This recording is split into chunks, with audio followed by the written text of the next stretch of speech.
નમસ્કાર, આપની સાથે હું દેવાંશી અને સ્ક્રીન પર આપ જેમને ભગવામાં જોઈ રહ્યા છો એ ભગવા ધારણ કરેલા વરિષ્ઠ પત્રકાર વિવેક કુમાર ભટ્ટ છે. સર, આપનું ખૂબ સ્વાગત છે. પ્રયાગરાજમાં છો એટલે પ્રયાગરાજમાંથી આમ તો સૌથી પહેલા દિવ્યતા, કેટલી ધન્યતા છે એ બધા વિશે વાત કરવી હતી, પણ દુર્ભાગ્યપૂર્ણ રીતે આપણે જે વિષય પર વાત કરી રહ્યા છીએ શરૂઆતમાં એ ભાગદોડની છે, ભીડની છે. અત્યારની પરિસ્થિતિ શું છે અને એવું શું થયું કે આટલા સરસ રીતે ચાલી રહેલા મહાકુંભમાં આ પરિસ્થિતિ પેદા થઈ? બિલકુલ દેવાંશી, દિવ્ય છે, ભવ્ય છે, અલૌકિક આસ્થાનો વિષય છે, શ્રદ્ધાનો વિષય છે. આ બધી બાબત છે અને એને એ જ કારણ છે કે લોકો ભારતના દરેક ખૂણામાંથી આજે પહોંચી રહ્યા છે. ગઈકાલનો આંકડો 5 કરોડનો હતો અને આજનો આંકડો 10 કરોડ લોકો અત્યારે પ્રયાગરાજમાં હાલ મોજૂદ છે. બધી જ જગ્યાની જે એન્ટ્રી છે હવે લોક કરી દેવામાં આવી છે. ક્યાંક ને ક્યાંક પ્રશાસનની અવ્યવસ્થાઓ રહી છે અને એ અવ્યવસ્થાઓને કારણે આ એક મોટી ઘટના બી બની છે. એક 5 વસ્તુઓમાં તમને વાત કહું. એક તો લોકો જે એન્ટ્રી પોઈન્ટ ઉપર આવે છે એમને માટે કોઈ કમ્યુનિકેશન નહોતું. અમે આવ્યા તો અમે બી હેરાન થયા, કઈ બાજુ જવું છે. કોઈ સાચું વાત કહે નહીં કે આ બાજુ જાઓ કે આ બાજુ જાઓ. એટલે લોકો જેમ ભીડનો પ્રવાહ જાય છે, જે લોકો બધી જગ્યાએ જાય એ લોકો એમ બી જતા રહે. એટલે લોકોને ખબર ના હોય કે એમને ક્યાં જવું છે. બીજું કમ્યુનિકેશનનો લેબ્સ એ છે કે લોકોને એક જ વાત ખબર હતી કે એક જ ત્રિવેણી ઘાટ સંગમ છે અને ત્યાં ડૂબકી લગાવો તો પુણ્ય મળે. જબકે અહીંયા ઘણા બધા ઘાટો છે. ગંગા, યમુના અને સરસ્વતીનો પ્રયાગરાજ તીર્થમાં અહીંયા દરેક જગ્યા ઉપર એક જ પાણી છે. એટલે કોઈ એવું ચોક્કસ જગા ના હોય. મૌની અમાવસ્યા હોય કે મહાકુંભમાં સ્નાનનો મહત્વ હોય, નદીના પાણીમાં સ્નાન કરવાનું છે. ગંગાજી, યમુનાજી, સરસ્વતીજીનું એક જ પાણી છે. પણ લોકોને એવું થયું કે હવે આજે પ્રશાસને અલાઉ કર્યું કે દરેક જગ્યા ઉપર તમે જાઓ, એક જ પાણી છે અને એ જ પ્રકારનું પુણ્ય તમને મળે છે. એટલે ક્યાંક ને ક્યાંક સાધુ સંતોને બી આ કહેવાની જરૂરત હતી કે કઈ બી જગ્યા ઉપર સ્નાન કરો, પુણ્ય એક જ છે. ખાલી ભાવ સાચા હોવા જોઈએ અને તમારી આસ્થા સાચી હોવી જોઈએ. પણ એ નહોતું થયું એટલે લોકો એક જ જગ્યા પર પહોંચી જતા હતા. ત્રીજી વસ્તુ હતી વીવીઆઈપી કલ્ચર છે. અહીંયા એટલું વીવીઆઈપી કલ્ચર છે કે પોલીસ અને પ્રશાસન વીઆઈપી ને પાછળ જ ભાગી રહ્યા છે. એના કારણે લોકો બહુ પરેશાન થતા હતા. ચોથી વસ્તુ છે ટ્રાફિક મેનેજમેન્ટનું છે કે વીઆઈપી જે લોકો આવે તેમનું મોટું ટ્રાફિક દોડતું હોય તો એમનું ટ્રાફિક અને જે પેદલ લોકો 20-25 કિલોમીટર ચાલીને આવી રહ્યા છે એમનું ટ્રાફિક એક જ છે. તો લોકોને હેરાન થવાનું જ હતું. અને જે સામાન્ય લોકો ગાડીને લઈને આવે 10 કિલોમીટર દૂર ગાડી પાર્ક કરાવે અને આ લોકોની ગાડીઓ આવીને તે રસ્તામાં પાર્ક કરી નાખો છો તમે, તો પબ્લિક જાય તો ક્યાં જાય? આ ચોથી અવ્યવસ્થા હું તમને કહી રહ્યો છું. ને પાંચમી વસ્તુ એ છે કે કાલે રાત્રની જે વસ્તુ છે એ છે કે જે ઉત્તર પ્રદેશનું પ્રશાસન એમ કહેતું હતું કે કરોડો લોકો આવશે તો એમની રહેવાની, જમવાની વ્યવસ્થા કરાઈ છે. પણ જમવાની વ્યવસ્થાઓ તો અખાડાઓ ને જે ધાર્મિક લોકો છે એમને ભંડારાઓમાં કરી દીધી. પણ રહેવાની વ્યવસ્થાઓ જે રેન બસેરા બનાવવાના હતા મોટા પાયે આટલી મોટી પબ્લિક માટે, એ અપૂરતા હતા. અને સ્વાભાવિક છે કે આટલી મોટા પબ્લિકને તમે બોલાવો છો તો એટલે મોટા પબ્લિકની વ્યવસ્થા તમે નથી કરી શકવાના. તો પબ્લિકને તમે રોકવી જોઈએ, એમને ડાયવર્ટ કરવી જોઈએ અલગ અલગ જગ્યાએ. તો પબ્લિક એક જ જગ્યા ઉપર પહોંચી ગઈ ને રસ્તા ઉપર જ સૂઈ ગઈ. હવે અહીંયા જે બી રસ્તાઓ છે એ રસ્તા ઉપર જ પબ્લિક આપણે જે બી બિચારો લઈને આવ્યા છે બિછાવવાનું એ બિછાય ને એ ત્યાં સુવાનું એમને ચાલુ કરી દીધું. જેથી શું થયું કે સવારે 2 થી 3 ના વચ્ચે જે બીજી પબ્લિક આવી અને આ પબ્લિક સૂતી હતી એટલે એક સાથે પબ્લિકનો એક જ જગ્યા ઉપર ઘસારો થયો. અને જે બેરિકેડ્સ લગાવ્યા હતા પોલીસે રોકવાની કોશિશ કરી તો ભીડ આક્રમક થઈ ગઈ. કારણ કે આટલા દિવસથી પબ્લિક હેરાન થઈ રહી હતી. છેલ્લા 7 દિવસથી અમે હેરાન થઈ રહ્યા છે. મીડિયામાં હોવા છતાં બી મીડિયાના પાસ લેવા માટે અમારે 2 દિવસ મહેનત કરવી પડી. એટલે આ બધી વ્યવસ્થાઓ એટલી અવ્યવસ્થાઓ છે જેના કારણે પબ્લિકને કમ્યુનિકેશન નહોતું અને એ ચોક્કસથી એક મોટી અવ્યવસ્થા છે. હું એમ નથી કહેતો કે અહીંયા કોઈ વ્યવસ્થા છે જ નહીં. પૂરતી વ્યવસ્થાઓ કરી રાખી હતી. પણ જે અપેક્ષિત ક્રાઉડ હતી તમને ખબર હતી કે પહેલા દિવસે 1 કરોડ, 2 કરોડ, 3 કરોડ, 4 કરોડ, 5 કરોડ સુધી જઈ રહી છે અને મૌની અમાવસ્યાના દિવસે 10 કરોડ જવાનું હતું. આ અપેક્ષિત હતું. દરેક વ્યક્તિ, દરેક ઓફિસ, દરેક ચેનલમાં આ વસ્તુ આવતી હતી કે 10 કરોડ લોકો આવશે અને એમના માટે તમે જે વ્યવસ્થાઓ કરી એ પૂરતી નહોતી. બીજું એ કે અહીંયાના પોલીસ વિભાગથી મને ખાસી નારાજગી છે. એ લોકો સાચો જવાબ ના આપે, તમારે જે સાચી રીતે વાત ના કરે. એકચ્યુઅલી એ લોકો તો આજે હોસ્ટ કહેવાય. તો જ્યારે પબ્લિક બહારથી આવે એમની સાથે તમે આમંત્રણ પાઠવ્યું છે કે 144 વર્ષે મહાકુંભ છે, તમે આવો આવો આવો કરીને આટલી તમે જાહેરાત આપી, આટલા બધા તમે કાર્યક્રમો કર્યા, બધાથી તમે અપીલ કરાવી, આટલા ટાઈમથી ચાલે છે, તો હમ. તમારે એમનું સ્વાગત કરવું જોઈએ. અને સ્વાગતમાં કોઈ ફૂલ હાર ને ટીકા નથી જોઈતા. તમે સાચી માહિતી આપો, તમે સાચો દિશા નિર્દેશ કરો, તમે સારી રીતે એમને વાત કરો કે તમે અહીંયાથી જાઓ. અહીંયા 31 પેન્ટૂન પુલ બનાવેલા છે, એ પુલમાં ક્યારે કયો ચાલુ રહેશે ને કયો બંધ રહેશે એનો કોઈ હિસાબ કિતાબ નથી. પહેલાથી કઈ વસ્તુ નક્કી નથી કે ઇન કયું છે, આઉટ કયું છે. ગમે તે સમયે ગમે તે પુલ બંધ કરી દેવામાં આવે. પૂછીએ તો શું કે વીવીઆઈપી મુવમેન્ટ છે. અરે વીવીઆઈપી મુવમેન્ટ તમે કરો, અમે ક્યાં ના પાડીએ છીએ. વીઆઈપી ને બી આવવું જોઈએ, મોટા લોકોને બી આવવું જોઈએ, મહાકુંભનો લાભ લેવો જોઈએ. તો એમને માટે અલગ વ્યવસ્થા કરવી જોઈએ. તમારે એમને માટે એક એવી જગ્યા કરી દો જે સામાન્ય લોકો સાથે ના મિક્સ થાય, તો સામાન્ય લોકો હેરાન ના થાય અને તમારું વીઆઈપી કલ્ચર બી સચવાઈ જાય. વીઆઈપી લોકો આવે એ બી સચવાઈ જાય. મોટા જે લોકો આવે એમનું બી સ્નાન થઈ જાય, એમને ના નથી પાડતા. બટ ઓબ્વિયસ છે આજે કોઈ મોટા કરોડપતિ લોકો હોય કે વીવીઆઈપી હોય તો સામાન્ય લોકોનો વચ્ચે સેલિબ્રિટી હોય તો સામાન્ય લોકોનો વચ્ચે નહીં આવી શકે, તો કઈ વાંધો નહીં. એમના માટે તમારે અલગ વ્યવસ્થા કરવી જોઈએ. પણ એમને એમનો જવાનો રૂટ અને સામાન્ય લોકોને જવાનો રૂટ એક ના હોવો જોઈએ. આ તો આપણે Exactly. ગુજરાતમાં બી નાના મોટા ફંક્શન કરીએ છીએ તો આપણે જોઈએ છીએ કે ગુજરાત સરકાર અને ગુજરાત પોલીસને એક એવી વ્યવસ્થાઓ કરતા હોય છે. ત્યાં ક્યાંય આવી Exactly. અવ્યવસ્થાઓ નથી થતી. આપણે જુનાગઢમાં શિવરાત્રીનો મેળો થાય જ છે, બટ એ નાનકડો મેળો છે. આના એક 10 અને 100 અંશમાં બી નથી આવતો, પણ છતાંય એવી વ્યવસ્થાઓ થાય છે. તો આ બધી એટલે આપણે વસ્તુઓ અહીંયા દેવાંશી એવી છે જેના કારણે અવ્યવસ્થા સર્જાઈ છે અને લોકો હાલાકીના ભોગ બન્યા છે. એટલે આપણે હમણાં કોલ્ડ પ્લે થયો જેમ કે અમદાવાદ સ્ટેડિયમમાં, તો લાખો માણસો આવ્યા, અપેક્ષિત હતા, ખબર હતી કે આટલા આવશે. તો આપણી પાસે બધી વ્યવસ્થાઓ હતી, મેટ્રો દોડી છે, એ બધું જ સુચારુ રૂપે થઈ શક્યું છે. બાકી હજારો લાખો માણસો નાચવા માટે આવે ત્યાં, અને એ અઘરું છે એને મેનેજ કરવું, પણ છતાંય જો તમે એ વ્યવસ્થા રાખો તો થઈ શકે એમ છે. પણ સર મને પ્રશ્ન એ છે કે ભગવાનના દ્વાર પર જે અતિશય અસમાનતા છે, કેમ કે મેં બ્રિજનો એક વિડીયો જોયો હમણાં, જેમાં પોલીસ સાથે અમુક વ્યક્તિઓ સંઘર્ષ કરી રહ્યા હતા. એ પૂછી રહ્યા હતા કે ઘરડા મા બાપ છે, અમે 3 દિવસથી ભટકી રહ્યા છીએ, અને વીઆઈપી મુવમેન્ટના નામે તમે જ્યારે બંધ કરી દો છો એ સતત, તો એ તો મહાકુંભ છે. ત્યાં આવતા માણસો, આપણે એવું નથી કહેતા કે તમે સીએમ પીએમ ને પણ રોકો, પણ એના સિવાય તમે 3 દિવસ અલગ કરી દો એમના માટે. કહી દો ભાઈ કે અહીંયા ખાલી કરોડપતિને કે સેલિબ્રિટીને કે પછી એમના માટે આવવાનું છે.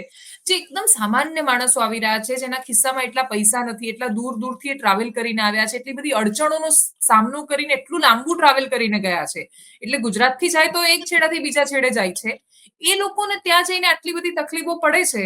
આનું કોઈ નિરાકરણ તમને શું લાગે છે, આવશે ખરું આ વખતે આમાં? મને ખરેખર નથી લાગતું દેવાંશી, કારણ કે વીઆઈપી કલ્ચર બાંધવામાં આવ્યું છે અને ખરા અર્થમાં મહાકુંભ સામાન્ય લોકો માટે છે. મહાકુંભમાં તમે આવો તો 3 પ્રકારના મહત્વ છે આધ્યાત્મિક રીતે: જપ, તપ અને ત્યાગ. મહાકુંભમાં આવો એટલે જપ કરો, જાપ કરો, જે બી ભગવાનને યાદ કરતા હો. તપ કરો એટલે તમે જે બી પહોંચવાનો તપસ્યા કરતા હો કે એવી તપ કરો તમે, કે તપીને તમે જાઓ. અને બીજું એ કે ત્યાગ કરો, એટલે તમારા પાસે તમે કેટલા કરોડપતિ છો કે તમે કેટલા વગદાર છો એ બધું મૂકી દેવીને પછી તમારે આવવું પડે, તો જ તમને ફળ મળવાનું છે મહાકુંભનું. પણ આ જે વ્યવસ્થાઓ છે એ વ્યવસ્થાઓ જોઈને એવું લાગે છે કે સામાન્ય પબ્લિક એકદમ નીચા સ્તરે મૂકી દેવામાં આવી હતી. અને પહેલા અધિકારીઓના લાગવગવાળા લોકો, નેતાઓ, સેલિબ્રિટી, અભિનેતાઓ, આ બધા લોકોને સાચવવાનું હતું.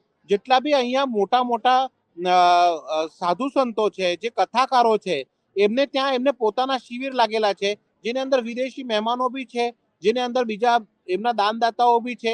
તો એમને માટે અલગ વ્યવસ્થાઓ કરી દેવામાં આવી છે.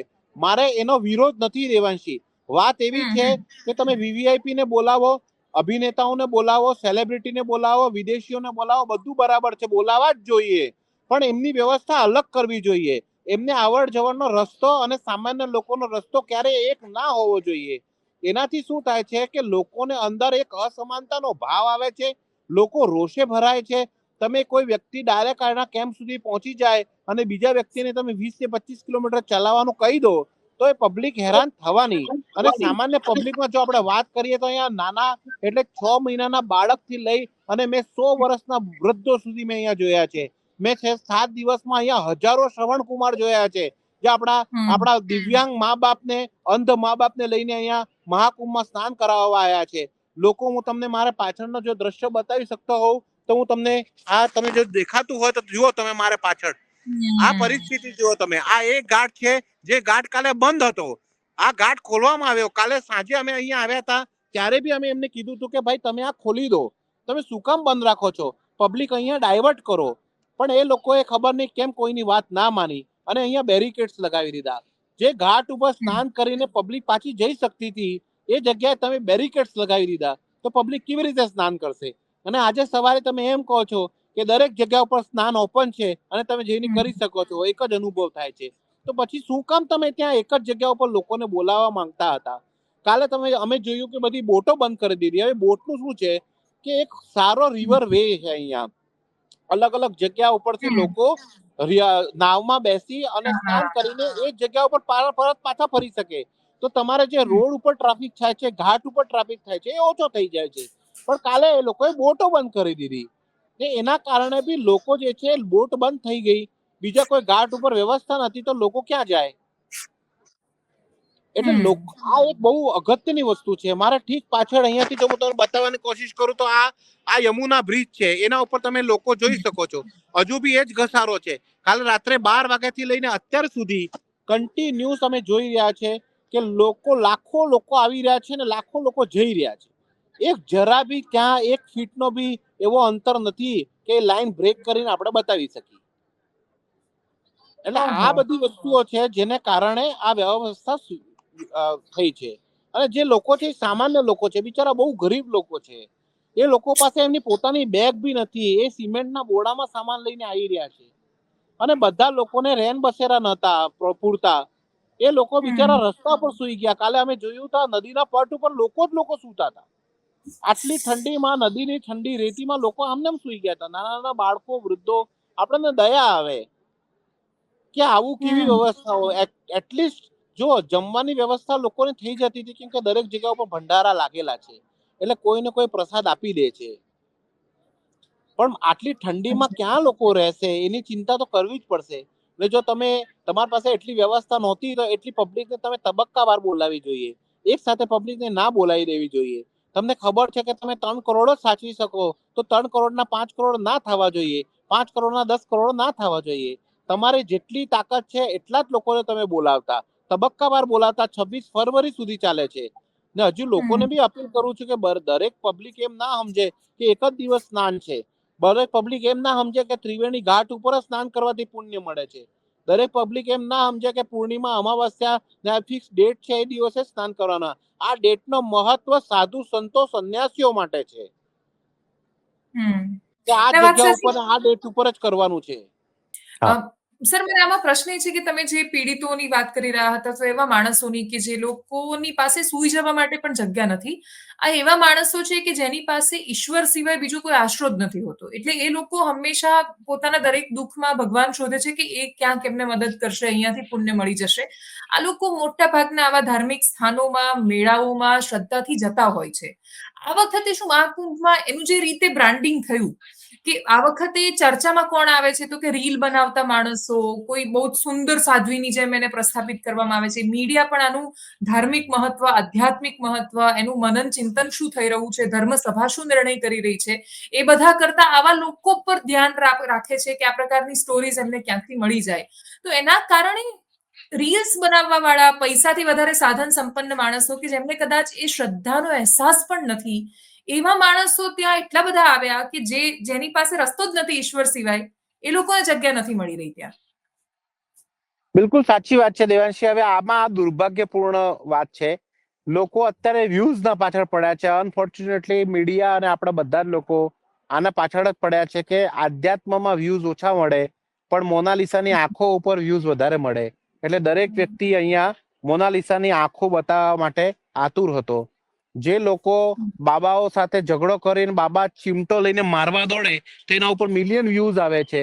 એટલે લોકો જબરજસ્તી જઈને બાબાને પરેશાન કરે અને એવી વાત એને કરે કે ચીમટો લઈને દોડે. એ ચીમટો લઈને દોડે, એ દ્રશ્ય કેપ્ચર થઈ જાય તો મિલિયન વ્યૂઝ આવી જાય. એટલે એ દ્રશ્યો ઉભા કરવામાં આવે છે. બીજી બાજુ મમતા કુલકર્ણી જેવા લોકો રાતોરાત મહામંડલેશ્વર બની જાય છે. આવી જયારે દ્રશ્યો લોકો સામે આવે છે તો લોકો ફરી એ ધ્યાન કેન્દ્રિત જે આધ્યાત્મનો રસ્તો છે ત્યાંથી છોડી ને એક સેલિબ્રિટી રાતોરાત મહામંડલેશ્વર કેવી રીતે બની ગઈ એના ઉપર ચર્ચા શરૂ થઈ જાય છે. તો આ બધા દુર્ભાગ્યપૂર્ણ વસ્તુઓ છે. એના સાથે એના પહેલા મોનાલિસા પહેલા બી એક વિડીયો વાયરલ થયો હતો હર્ષાનો, હોસ્ટ હર્ષા હતી. હવે એ બી અચાનક જટાઓ લગાવી, અહીંયા જ એક સલૂન છે એમાં જે તમારે જટા લગાવવી તો તમે બી સાધ્વી જેવા લાગી શકો છો, જટાઓ બાંધી શકો છો, એ ગોઠવી આપે તમને જટાઓ. હું બી કાલે ત્યાં ગયો હતો કે જટાઓ લાગી જશે, પણ મારા વાળ થોડા ઓછા હતા ના લાગી. આ મજાકનો વાત છે, પણ આ કહું છું કે લોકો અહીંયા કેવી રીતે વ્યૂઝ મેળવી લે એમાં વધારે એમને રસ છે. આધ્યાત્મ, જપ, તપ અને ત્યાગની વાત મેં તમને જે કીધી મહાકુંભની, એ નથી અત્યારે, એનો પ્રમાણ ઓછું છે. અને કદાચ એના કારણે જ જે છે આ એક અલગ પ્રકારની આખું મહાકુંભ થઈ ગયું.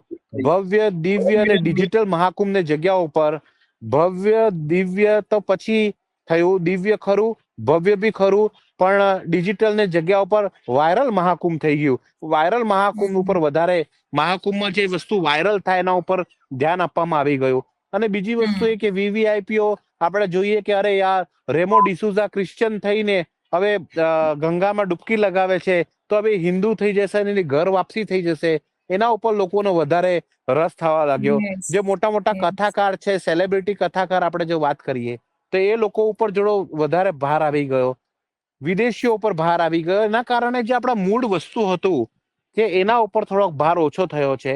અને એ એક તરીકેથી એવું બી કહી શકાય કે માર્કેટિંગ સ્ટ્રેટેજી કહી શકાય કે મહાકુંભમાં આટલા વર્ષોમાં જે મહાકુંભ થયું છે ને આ મહાકુંભ થયું છે, એની અંદર લોકોને સુધી પહોંચવાના માધ્યમ ખૂબ વધારે હતા. પહેલા બી મીડિયા હતું, પણ હવે સોશિયલ મીડિયા અને ડિજિટલ મીડિયાના કારણે, ઇન્ફ્લુએન્સરના કારણે ને નાના નાના જે ઇન્સ્ટાગ્રામના આઈડી લઈને પોતાના વ્યૂઝ વધારવાના કારણે લોકોએ મહાકુંભનો ઉપયોગ કરી લીધો છે. અને એના કારણે લોકોને જાગૃતિ બી થઈ, લોકો અહીંયા વધારે આવવા માટે પ્રેરિત થયા છે. એટલે એના કારણે બી આ ખૂબ મોટો ઘસારો કહી શકાય છે. પણ આ ક્યાંક ને ક્યાંક પ્રશાસનને આશીર્વાદથી જ થયું છે. પ્રશાસને બધાને અલાઉ કર્યા છે, પ્રશાસને બધા લોકોને કીધું છે કે મહાકુંભનો પ્રચાર પ્રસાર વ્યવસ્થિત થવો જોઈએ, તો એના કારણે પ્રચાર પ્રસાર થયો. પણ મહત્વની વાત એ છે કે પ્રચાર પ્રસાર તો તમે કર્યો, બહુ સારી બાબત છે. મહાકુંભનો પ્રચાર પ્રસાર કરવો કોઈ ખોટી બાબત નથી, પણ એના સામે એટલી વ્યવસ્થાઓ બી કરવાની જવાબદારી તમારા પાસે જ હતી.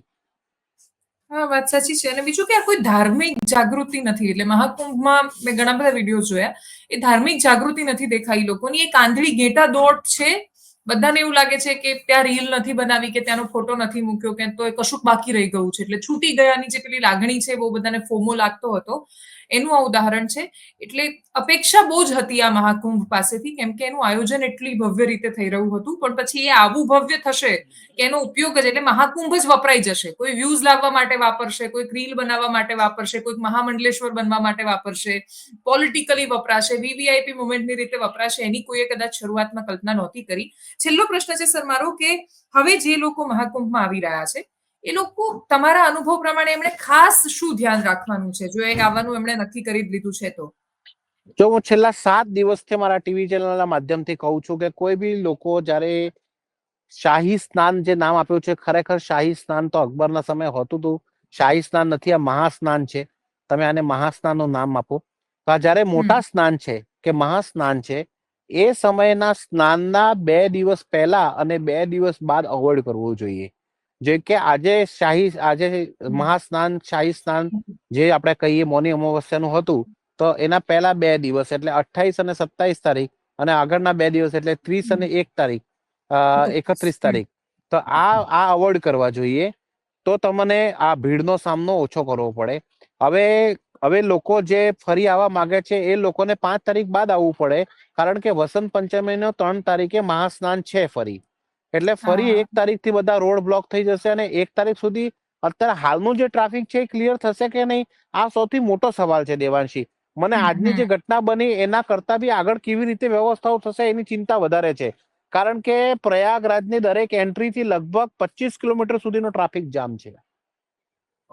તો એટલી બધી ગાડીઓ તો લાઈનમાં લાગેલી છે. તમે ઘણા બધા વિડીયો જોયા હશે. તમે જુઓ, જે લોકોને હવે એન્ટ્રી બંધ કરી દેવામાં આવી છે, કેમ કે અહીંયા ઓલરેડી 10 કરોડ લોકો છે. અહીંયાથી લોકો ઓછા થાય તો નવા લોકોને લાવવામાં આવે. ને જો બધા લોકોને છોડી દેવામાં આવશે તો ફરી આવા સ્ટેમ્પેડ થવાની શક્યતાઓ વધી જાય છે. એટલે ક્રાઉડ મેનેજમેન્ટ બહુ મોટું સબ્જેક્ટ છે. અને આવા કોઈ આયોજન કરતા હોય તો ત્યાં ઇન્ડિયન આર્મીની પેરામિલિટરી ફોર્સેસની જરૂરિયાત તમને હોવી જ જોઈએ. તમે ખાલી એક આપણી રાજ્યની પોલીસ ઉપર કે એની SRP ઉપર લઈને એક RAF ની એક બટાલિયન કે થોડીક બટાલિયનો લઈને તમે કામ ના ચલાવી શકો. એના માટે એક પુખ્તા મેનેજમેન્ટ જોઈએ. અને બીજી વાત એ છે કે જે રૂટ મેપ છે એ રૂટ મેપ મને કઈ પણ જગ્યા ઉપર મને એવું ના લાગ્યા કે આ રૂટ મેપ બરાબર છે. અહીંયા પ્રયાગરાજમાં ગમે તે આવવું હોય તો તમારે ગંગા અને યમુના 2 નદીઓ પાર કરવી પડે છે, તો જ તમે એક પારથી બીજે પાર જઈ શકો છો. તો આ નદીઓને પાર કરવા માટે તમે પેન્ટન પુલ તો બનાવી દીધા, પણ પેન્ટન પુલ કયો પેન્ટન પુલ ને કયા સેક્ટરમાં જવા માટે ઉપયોગ કરવાનું છે નથી બતાવ્યું તમે. અને એ વસ્તુ તો તમારે એડવાન્સમાં જ બતાવવી પડે. લોકોને તમે મહાકુંભમાં આવવા માટે પ્રચાર પ્રસાર કર્યો, પણ મહાકુંભમાં કેવી રીતે આવવું અને શું કરવું એનો પ્રચાર પ્રસાર જરૂરી હતો, જે લેખ મને લાગે છે. એટલે લોકોને હવે જો આવવું હોય તો 5 તારીખ બાદ આવવું જોઈએ, 5 થી 10 ના વચ્ચે આવવું જોઈએ, 5 તારીખ પહેલા ના આવવું જોઈએ, ને પછી 10 તારીખ થી લઈને 14 તારીખ સુધી ના આવવું જોઈએ. કેમ કે 12 તારીખે પૂર્ણિમા છે, તો એ દિવસે બી મહાસ્નાન છે. પાછું સ્નાન છે. હા, તો પછી 14 તારીખ પછી આવવું જોઈએ. અને 26 ફરવરી સુધીનો મહાકુંભ છે. ને મહાકુંભમાં સ્નાનનો મહત્વ છે. કઈ બી નદીમાં તમે સ્નાન કરી લો, ગંગા યમુના સરસ્વતી એક જ છે. કયા બી ઘાટ ઉપર જઈને તમે સ્નાન કરી લો, તમારે અંદર શ્રદ્ધા હોવી જોઈએ, આસ્થા હોવી જોઈએ. અને એના સાથે મેં તમને કીધું એમ કે જપ તપ અને ત્યાગ ના હોય તો મહાકુંભમાં ડૂબકી લગાવવાથી કઈ ફાયદો થવાનો નથી. પણ જપ તપ અને ત્યાગ સાથે તમે કઈ બી નદીના કયા બી ઘાટ ઉપર તમે સ્નાન કરી લો, તમારા માટે એટલું જ પુણ્યશાળી થશે. એટલે લોકોને આવા ના નથી પાડતા, પણ થોડોક તબક્કાવાર આવો અને એક સાથે ના આવો ને એક જ જગ્યા ઉપર ના જાઓ. અને પ્રશાસનથી બી એક અપીલ છે કે જે જગ્યા ઉપર, કેમ કે પ્રયાગરાજ વચ્ચેનો છે, તો ચારે બાજુ જે રોડ આવતા હોય એ લોકોને એના આજુબાજુના ઘાટ ઉપર ડાયવર્ટ કરી દેવા જોઈએ. કે સપોઝ અહીંયા કોઈ અરેલ થી આવે છે તો એમને કેવું, ભાઈ અરેલ ઘાટ ઉપર જતા રહો તમે. એ લોકોને ખબર હોવી જોઈએ કે કઈ જગ્યાએ જવું છે. એ વાત સાચી છે. એટલે પેલું એ રીતે પ્રચાર પ્રસાર થાય ને કે 144 વર્ષમાં એકવાર આવી રહ્યું છે, એટલે દર વર્ષે તમારી 144 જ થાય છે. આ એટલે ગણિત આ જ રીતે તમારા માધ્યમથી બતાવજો તમે. આ બતાવવા હા, જઈશું તો ખૂબ લાંબુ થઈ જશે, પણ તમે જયારે જોશો ને કે 12 ગુણ્યા 12 144, તો હવે જયારે ફરી 2164માં આ યોગ બનશે ને ત્યારે બી 144 જ થશે. એક્ઝેક્ટલી. એટલે એવું છે. આજે અમે એનાલિસિસમાં આના વિશે હું વિસ્તારથી એટલે જ વાત કરવાની છું, કેમ કે એ સમજાય કે લાઈફમાં કશુંક તો છૂટી જ જવાનું છે. એટલે પેલા રીલ બનાવવાના પ્રેશરથી એટલીસ્ટ ત્યાં પહોંચવાની એવી ઉતાવળ ન કરો કે જે આ પરિણામ આપી શકે. બટ થેન્ક યુ સો પણ એ મચ. રીલ બનાવવા વાળા દેવાંશી છે ને 20% હશે મારે ખ્યાલથી. પણ 80% લોકો ખૂબ સામાન્ય, ખૂબ ગરીબ લોકો છે. આમ બધાથી આવેલા તમને માણસો ચિત્તા છે. નથી બતાવી શકતો કે જે દ્રશ્યો મેં જોયા છે, મોટા પાયે લોકો પાસે બેગ બી નથી, એવી વ્યવસ્થા, એવા લોકો આવ્યા છે અહીંયા. અને સડકો ઉપર જ બિચારા સુઈ જાય છે. એમને જોઈને ખૂબ દુઃખ થાય છે. અને આ કરુણ દ્રશ્ય છે. હું તમને ડિસ્ક્રાઇબ નથી કરી શકતો કે આ દ્રશ્યો જોઈને અમે જ્યાં જઈએ ત્યાં જે સડક ઉપર ચાલતા લોકો છે, ઉપર ટોપલાઓ લઈ લઈને, થેલીઓ લઈ લઈને અહીંયાથી અહીંયા આવ્યા છે. એટલે એવા લોકો બહુ ઓછા છે અહીંયા જે પોતાની સારી બેગ લઈને આવતા હોય. બરાબર. એક મોટો તબક્કો જે છે એ ખૂબ ગરીબ વર્ગનો છે. અને સર મેં એક વિડીયો જોયો, મને નથી ખબર એ સાચો ખોટો છે કુંભનો, અને સાચો છે વાત સાચી, પણ એવું શું હજુ થઈ રહ્યું છે જે પહેલા પેલી ફિલ્મમાં બતાવતા હતા કે એક મા બાપની એવી સ્ટોરી હતી કે એવું કહેતા હતા કે ભીડનો લાભ જોઈને છોકરાઓ છોડીને જતા રહ્યા મા બાપને. એવું મને નથી અહીંયા લાગતું કે આવું કઈ હશે. હવે કલયુગ છે એટલે ગમે તે એવું થઈ બી જાય. પણ અહીંયા ખોયા પાયા સેન્ટર છે ને પાસે અમે કાલે ગયા હતા, તો કન્ટિન્યુઅસ લોકોના પેલા આવી રહ્યા છે. કોઈક વૃદ્ધ આવીને કહી રહ્યું હતું કે બેટા કહા હો, મુझे ले जाओ, मैं यहाँ खड़ी हूँ. હવે એવું નથી કે એ લોકો છોડીને જ જતા રહે. એ સ્વાભાવિક રીતે આટલી ભીડમાં ક્યાંય વિખોટા બી પડી ગયા હોય અને પાછા મળી બી ગયા હોય.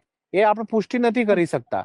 પણ એવું છે ચોક્કસથી કે અહીંયા ખોયાપાયા સેન્ટર ઉપર દર 1 સેકન્ડ ઉપર એક અનાઉન્સમેન્ટ થાય છે. જ્યાં કોઈક પત્ની આપણા પતિને શોધે છે, કોઈ પતિ આપણે પત્નીને છોડે છે, કોઈ મા બાપ આપણા દીકરાને શોધે છે, કોઈ દીકરો આપણે મા બાપને શોધે છે, કોઈ ભાઈ બહેનને શોધે છે, પણ મળી જાય છે બધા લોકો. મોટા પાયે એવું આવે છે. કોઈ એકદમ એવા કેસ બહુ સામે નથી આવ્યા કે લોકો મળ્યા જ નથી અને પેલા લોકો ત્યાં જ વેટ કરી રહ્યા છે. એમાં મળી તો જાય ઓકે છે. Okay thank you so much for joining us sir thank you